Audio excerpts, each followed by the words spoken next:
बिस्मिल्लाहिर्रहमानिर्रहीम। अल्लाह तेरी इबादत करते हैं, तेरे से मदद मांगते हैं। जनाब पीर सैयद मुनव्वर हुसैन शाह साहब, मैं आपका और अपने सारे मोअज़्ज़ज़ मुशाइख जो सारे पाकिस्तान से यहाँ आए हुए हैं, मैं पहले तो आप सबको खुशामदीद कहता हूँ और मुझे खुशी है कि इस मौके पे मैं आप सबसे अपनी अब बातचीत भी कर लूँ और जो मेरे ख्यालात हैं अपने मुल्क के ऊपर वो भी आपके सामने रख लूँ। यहाँ बात नहीं करनी। सबसे पहले जी मैं ये वाज़ेह कर दूँ कि मैं कोई इस्लाम का स्कॉलर नहीं हूँ। मैं कभी भी अपने आप को कोई इस्लाम का आलिम नहीं समझा, लेकिन मैं एक वो इंसान हूँ जिसने आहिस्ता आहिस्ता अपनी ज़िंदगी के तजर्बे से, और तजर्बा वो जो कि मेरी क्रिकेट की वजह से सारी दुनिया में मुझे फिरने का मौका मिला। मैंने अपनी यूनिवर्सिटी भी बाहर की और फिर कोई अपने 20-25 साल ज़िंदगी के आधा वक्त पाकिस्तान गुजारता था और आधा मुल्क से बाहर गुजारता था क्रिकेट की वजह से। तो मैंने अपनी ज़िंदगी के तजर्बे से और दुनिया को स्टडी करते हुए मैं अपने दीन की तरफ आहिस्ता आहिस्ता आता गया। और मैं जो बातें करता हूँ वो मैं एक स्कॉलर की हैसियत से नहीं करता। वो इंसान जो अपने आप को बड़ा खुशकिस्मत समझता है कि अल्लाह एक अपना कभी किसी के ऊपर ख़ास करम करता है तो उसको वो ईमान दे देता है। अल्लाह का जो सबसे बड़ा तोहफा, मैं अपने बेटों को भी ये बताता हूँ कि अगर किसी जो सबसे बड़ी नेमत अल्लाह किसी को दे सकता है वो है ईमान की। बोलना नहीं है, वो है ईमान की। अगर ईमान इंसान को दे देता है, मेरी नज़र में, फिर से मैं एक स्कॉलर नहीं अपनी हैसियत से बात कर रहा हूँ, वो इंसान को आज़ाद कर देता है। जो ईमान है वो सच्चा ईमान है ही वो जो एक इंसान को आज़ाद कर देता है। क्योंकि वही जब आप ला इलाहा इल्लल्लाह आपके दिल में जब अल्लाह ईमान डाल देता है उसका मतलब ही कुछ और हो जाता है। बनिस्बत के हम दुनिया में मैंने बड़े मुसलमान देखे हैं, कलमा भी पढ़ते हैं, लेकिन वो उनको आज़ाद नहीं करता। कुरान की एक मैंने आयत पढ़ी थी कि ईमान वाला आदमी ईमान वाले आदमी को पहचान लेगा। वो कैसे पहचानेगा?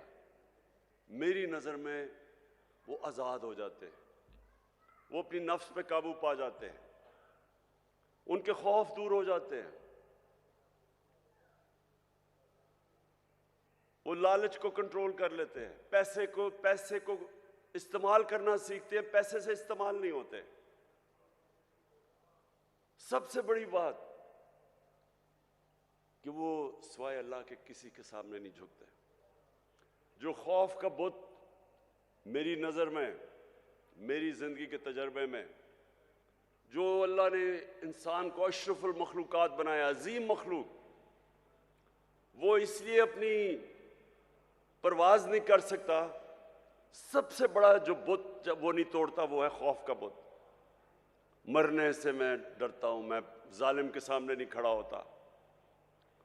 मैं नौकरी कर रहा हूँ, मैं अपने ज़मीर के ख़िलाफ़ जाता हूँ कि मेरी नौकरी ना चली जाए। मैं तो इसको भी शिर्क समझता हूँ। जिधर आप अपने ज़मीर का सौदा करते हैं और राय हक से हटते हैं, मेरी नज़र में तो वो भी शिर्क है। पैसे की पूजा करना, पता है कि मैं चोरी कर रहा हूँ, करप्शन कर रहा हूँ, लेकिन मैं हर चीज़ जस्टिफाई कर लेता हूँ कि जी मेरे घर में पैसा नहीं था इसलिए चोरी कर रहा हूँ। मैंने तो ज़िंदगी में लोगों को हर चीज को जस्टिफाई करता देखा है। कत्ल को भी वो जस्टिफाई कर देते हैं, करप्शन को, कत्ल को, झूठ को, जना को, सब कुछ जस्टिफाई इंसान कर सकता है। तो जो ईमान होता है वो इंसान को बदल देता है। वो असल में इंसान का जो किबला है वो सही किबला आ जाता है, उसका डायरेक्शन जिंदगी का बदल जाता है। वो बजाय दुनिया में रहने के वो अपनी आखिरत की फिक्र करनी शुरू कर देता है, और वो फिर उसका कैरेक्टर भी बदलना शुरू हो जाता है। कभी भी इंसान का कैरेक्टर नहीं बदलता मेरी नजर में, जब सिर्फ ईमान ही कैरेक्टर बदल सकता है इंसान का। तो ये मैं समझता हूं सबसे बड़ी नेमत है अल्लाह की। तो जब मैं वजीर आजम बना और मेरा ये सारी दुनिया का तजर्बा था कि वो लोग, वो मुल्क जो आगे निकल गए, जो तरक्की याफ्ता मुल्क हैं, जिधर हमारे यहाँ से पाकिस्तानी मरते हैं वीज़ा लेके उन मुल्कों में जाने के लिए, मैंने जब उन मुल्कों को स्टडी किया तो मेरे मोअज़्ज़ज़ मुशाइख, मैं इस नतीजे पे पहुंचा कि वो मदीना के रियासत के असूलों पे हमारे से ज्यादा करीब हैं। उधर अदल और इंसाफ का निज़ाम हमारे से बेहतर है, उधर उनकी मेरिट का निज़ाम बेहतर है, उधर इंसानियत का निज़ाम बेहतर है। फलाई रियासत, मैं आपको कई ऐसी रियासत बता सकता हूँ स्कैंडिनेविया में, और अगर आप कभी कभी पाकिस्तानी मिले उधर से तो उनसे पूछें कि इंसानियत क्या होती है। हमारे तो नबी सल्लल्लाहु अलैहि वसल्लम ने तब तकरीबन 1500 साल पहले दुनिया की सबसे पहली फलाई रियासत बनाई थी। उससे पहले तो कोई फलाई रियासत नहीं थी, बादशाह थी, ताकतवर के पास सब कुछ था, कमज़ोर के पास कुछ नहीं था। जो इंसानी निज़ाम और जो जानवरों के निज़ाम में फ़र्क क्या है? जानवरों के निज़ाम और इंसान में क्या फ़र्क है?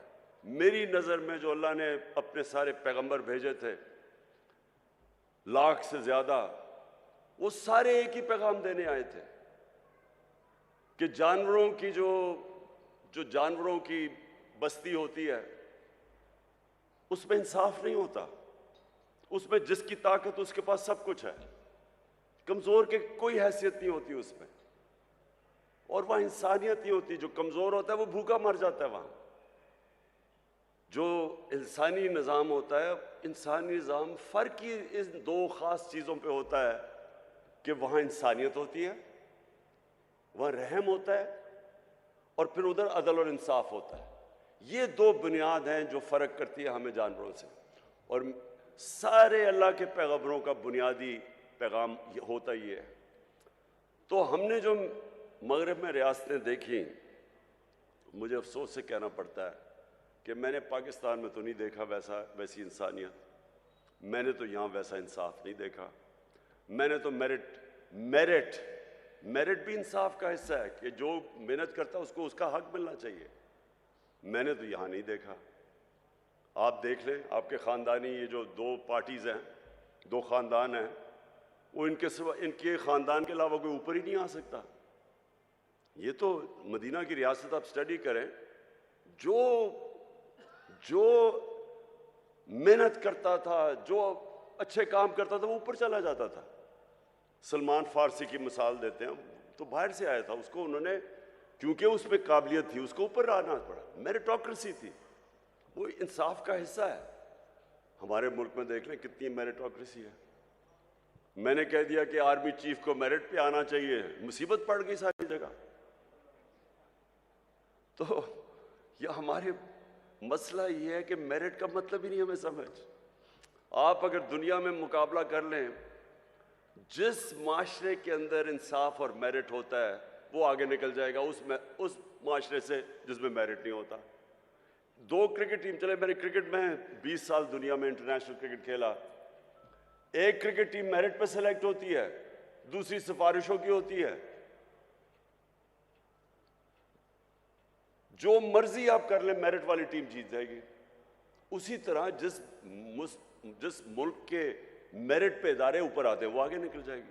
तो सबसे पहले तो इंसाफ, और फिर जो फलाई रियासत जिधर इंसानियत होती है, जिधर आप अपने कमज़ोर तबके की फिक्र करते हैं, जिधर आप जिम्मेदारी समझते हैं कि मेरे जो लोग हैं बेचारे, जो निचले तबका है, हमारी स्टेट की जिम्मेदारी उनको तालीम दें, उनके लिए इलाज करें, उनका सेहत का ध्यान रखें, उनकी नौकरियां करें। ये आज आप यूरोप चले जाएं, बरतानिया चले जाएं, आप इन मुल्क अली पीछे हो, आप दुनिया में चले जाएं, हर जगह के ऊपर आपको यही नजर आएगा कि बेहतर उनका सिस्टम, सोशल सिक्योरिटी सिस्टम बेहतर है। फलाई रियासतें हैं वो, वहाँ अदालतों में जाओ, वहाँ अदालतों के अंदर कमज़ोर से कमज़ोर आदमी की अदालत के अंदर उनको इंसाफ मिलता है। तो मैं जब मदीना की रियासत की बात की, और पहले नहीं की, जब हमें हुकूमत मिली तब मैंने शुरू किया।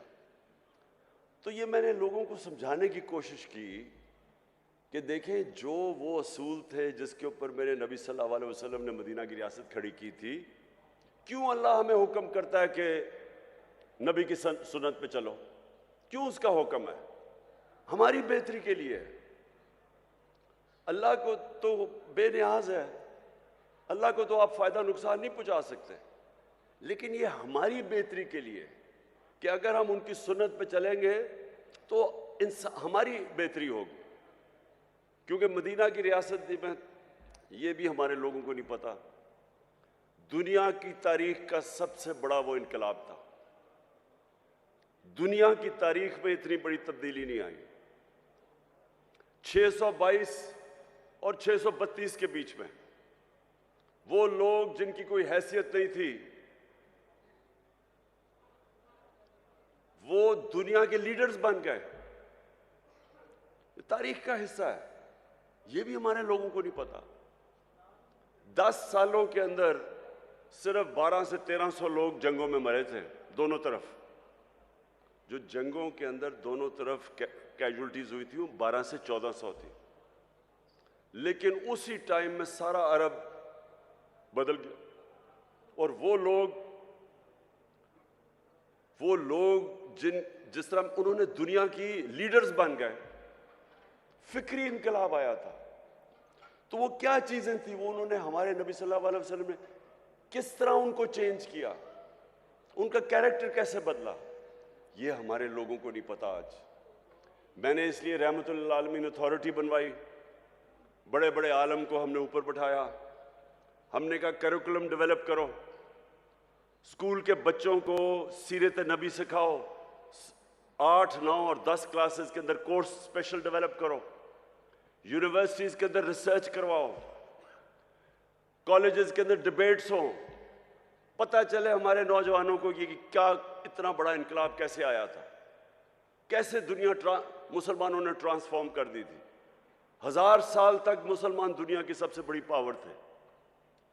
वो क्या थी चीज थी, क्यों ऊपर, फिर मुसलमान जब ऊपर भी गए फिर नीचे क्यों आए? इकबाल ने जो शिकवा और जवाब शिकवा लिखा, क्या कहने की कोशिश कर रहा था कि हम ऊपर क्यों गए और फिर हमने क्या आया? वही मदीना के रियासत के उसूलों से पीछे हटे, हम नीचे आ गए। और आज हम फिर कैसे अपने लोगों को ऊपर ला सकते हैं? इसलिए हमारी कोशिश थी कि ये अथॉरिटी बना के हम सारे मुल्क के अंदर लोगों को समझाएं, अपने यूथ को, नौजवानों को, फिर उनका कैरेक्टर बिल्डिंग करें। इस वक्त हमारे बच्चों के ऊपर जो प्रेशर है, मैं अपने मोअज़्ज़ज़ मशाइख आप सबके सामने कह रहा हूं, मोबाइल फोन ने दुनिया बदल रहा है।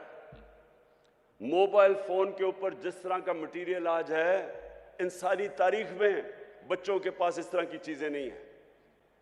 पोर्नोग्राफिक मटेरियल है, हर किस्म का गंद है, फायदा भी है, इल्म भी है, लेकिन दूसरी तरफ हर किस्म का उसमें एक्स रेटेड मटेरियल है जो बच्चों को, कभी इंसानी तारीख में बच्चों को ये चीजें नहीं देखती थी। अगर अब हम अपने बच्चों की तरबियत ना करें, और मैं समझता हूं कि तरबियत हो ही एक तरह सकती है कि हम सीरत नबी से बच्चों को पढ़ाएं, उनका कैरेक्टर बिल्डिंग करें। एक चीज है जिस तरह हम अपने बच्चों को, बस अपने बस बस बच्चों को अभी से उनकी तैयारी करवाएं अपनी हिफाजत करने के लिए कि जिस तरह का ये है। और मैं आपको बता रहा हूँ, मैं जब प्राइम मिनिस्टर था, मैंने जब आईजीज को बुलवाया, उनसे पूछा कि बताएं कौन सी जुर्म तेजी से बढ़ रहे हैं। तो हमारे ज़माने जब मैं 4 साल पहले की बात कर रहा हूँ, तो जो सेक्स क्राइम्स हैं ये तेजी से बढ़ रही है पाकिस्तान में। बच्चों से जो ज्यादती हैं वो बढ़ रही हैं, और वो इसकी बहुत बड़ी वजह मोबाइल फोन है। लेकिन हमें अब अपनी बच्चों की तरबियत की जरूरत है। और मैं फिर से कहता हूं कि एक ही तरीका है, हम अपने बच्चों का कैरेक्टर बिल्डिंग कर सकते हैं सीरत नबी से। और मैं दूसरी बात कहता हूं कि देखें, मुझे बार बार कहा जाता है कि आप बड़ी जिद्दी हैं, आप कि आप ये नहीं करिए, जो लोगों ने करप्शन की हुई है बस इनको छोड़ दें, इनको माफ़ कर दें, इनके ऊपर ना बात करें, मुल्क का सोचें। मुझे बड़े बड़े, जो मैं हुकूमत में भी था तो मुझे प्रेशर पड़ता था कि जी एनआरओ दे दो इनको। देखें, ये भी आपके लिए बहुत ज़रूरी है कि मेरे जो मोअज़्ज़ज़ मुशाइख हैं, आपको लोगों की तरबियत करनी चाहिए। देखें, हमारे नबी सल्लल्लाहु अलैहि वसल्लम रहमतुल लिल आलमीन थे, उनसे ज़्यादा रहम करने वाला इंसान नहीं था, जिसको अल्लाह ने कहा कि सारी दुनिया के लिए रहमत बन के आए, मुसलमान हो या नहीं हो। लेकिन उनको जो सबसे ज़्यादा रहमत करने वाले इंसान थे, रहम करने वाले इंसान थे, जब फतह मक्का हुई उन्होंने उन सारे कुफार को माफ़ कर दिया जिन्होंने मुसलमानों पे बड़ा जुल्म किया था, उनके ऊपर हर किस्म का तशद्दुद किया था, उनको हिजरत करनी पड़ी, उनके जिस तरह की मुश्किलात का सामना करना पड़ा। तो जब फतह मक्का हुई तो उनको बदला तो लेना चाहिए था, लेकिन रहमतुल लिल आलमीन ने सबको माफ़ कर दिया। लेकिन जब उनके पास एक आदमी आया और कहा कि देखें जी, ये कुरैश की लड़की ने चोरी की है, ये कुरैश की लड़की है, इसको माफ़ कर दें, तो तब उन्होंने कहा कि मेरी बेटी भी अगर चोरी करेगी उसको भी माफ़ नहीं किया जाएगा। यानी जिधर चोरी, आप जिस दिन चोरी को माफ़ करना शुरू कर दें, आप अपना माशरा तबाह कर देते हैं। उन्होंने जो उनकी हदीस है, अल्लाह के आखिरी पैगंबर की जो हदीस है, अच्छा, और मुझे ये भी नहीं समझ आती कि ये इसके ऊपर कंट्रोवर्सी क्यों है, जब कुरान में वाज़े लिखा गया है कि नबी सल्लल्लाहु अलैहि वसल्लम अल्लाह के आखिरी पैगंबर हैं, तो इसके ऊपर डिबेट क्यों है?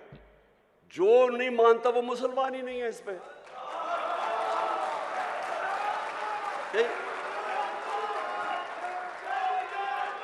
मैं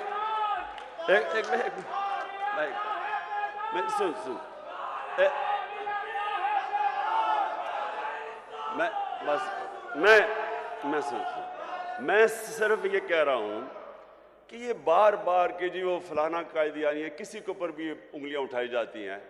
मैं सिंपल बात कर रहा हूं, जिसने भी कुरान पढ़ी हुई है उसमें ये चीज तो वाज़े है ना कि मोहम्मद मुस्तफ़ा नबी सल्लल्लाहु अलैहि वसल्लम अल्लाह के आखिरी पैगंबर है, वाज़े ही है। तो इसके ऊपर तो डिबेट ही नहीं है। हम ऐसे कि कभी किसी के ऊपर उंगली उठाते हैं। अच्छा, तो मैं ये अब आपको देखें, ये बहुत ज़रूरी है हम सब के लिए। ये जो वक्त है इस वक्त पाकिस्तान में, ये बहुत अहम वक्त है।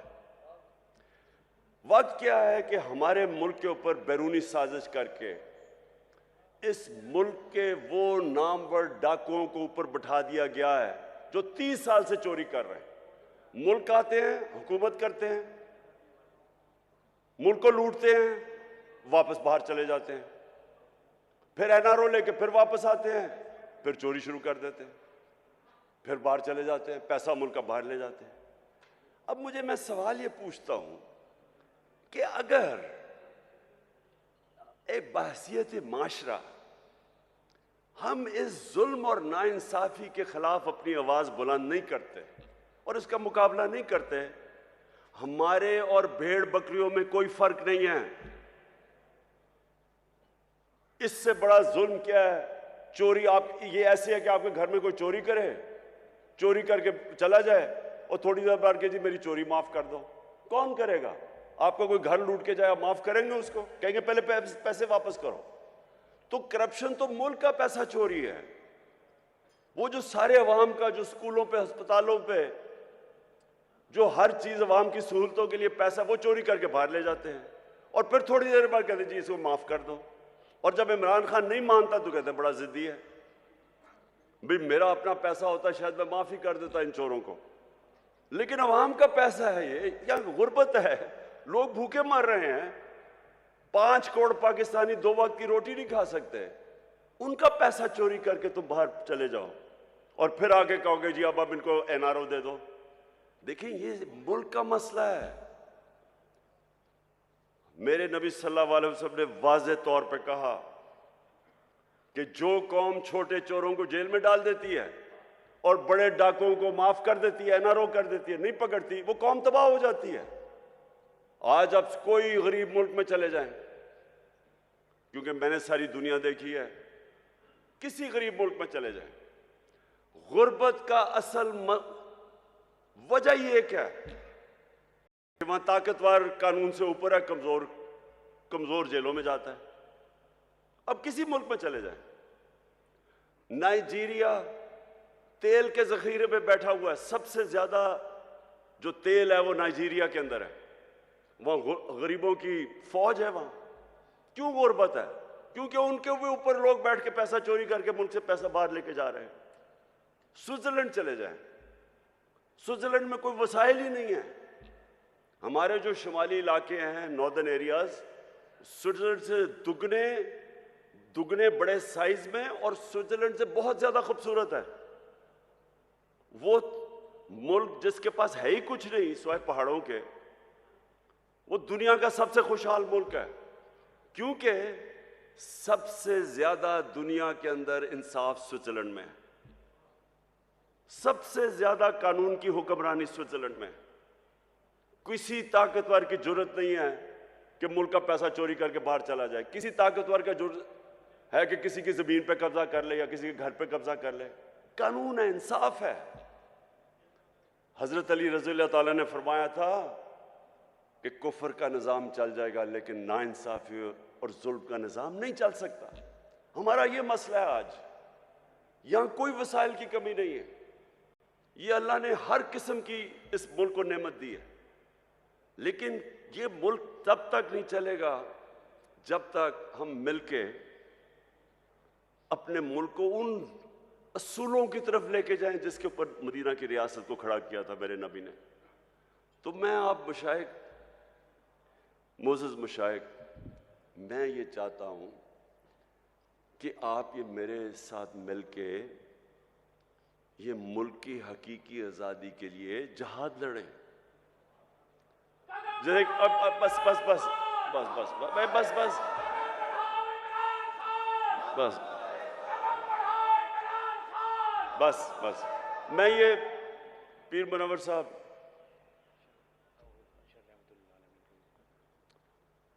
पीर मुनव्वर साहब, आपने, आपके बड़ों ने कायद आज़म की मदद की। उसकी उस सपोर्ट के बगैर पाकिस्तान ही ना बनता। बहुत बड़ी ताकत मुशाइख की थी कायद आज़म के साथ। आज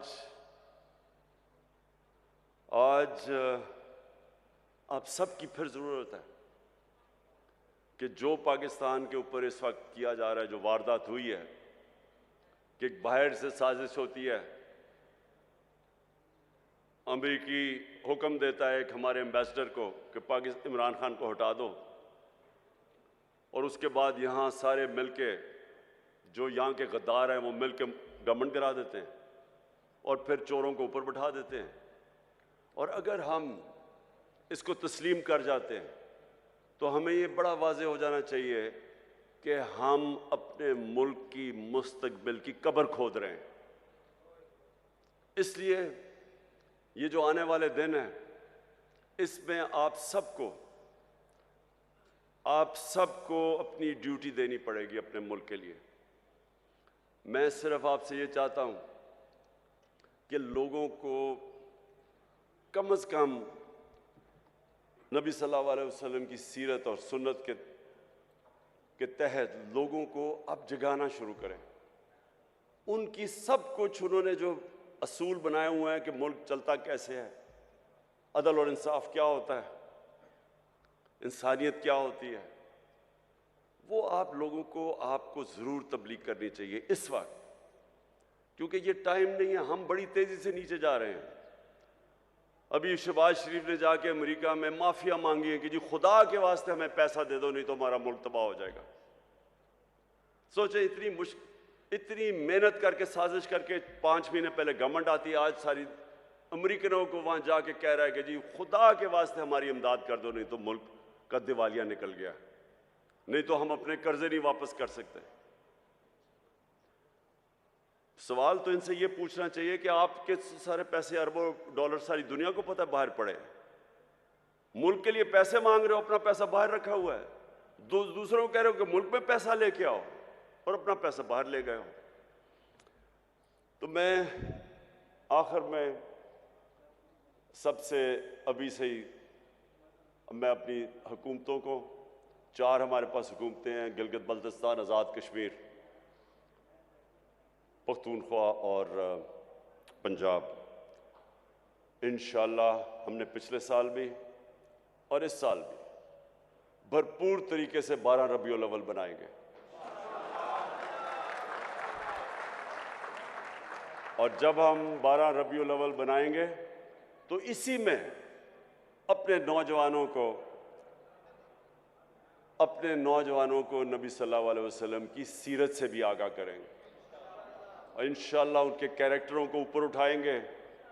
और वो मैं एक दिन ख्वाब देखता हूँ कि वो वक्त आएगा जब पाकिस्तानी दुनिया में जाएंगे तो जिस तरह एक दफ़ा एक वक्त ऐसा था कि इंडोनेशिया और मलेशिया में मुसलमान ताजर जब गए तो लोगों ने उनका किरदार देख के, मुसलमान ताजरों का किरदार देख के लोग मुसलमान हो गए।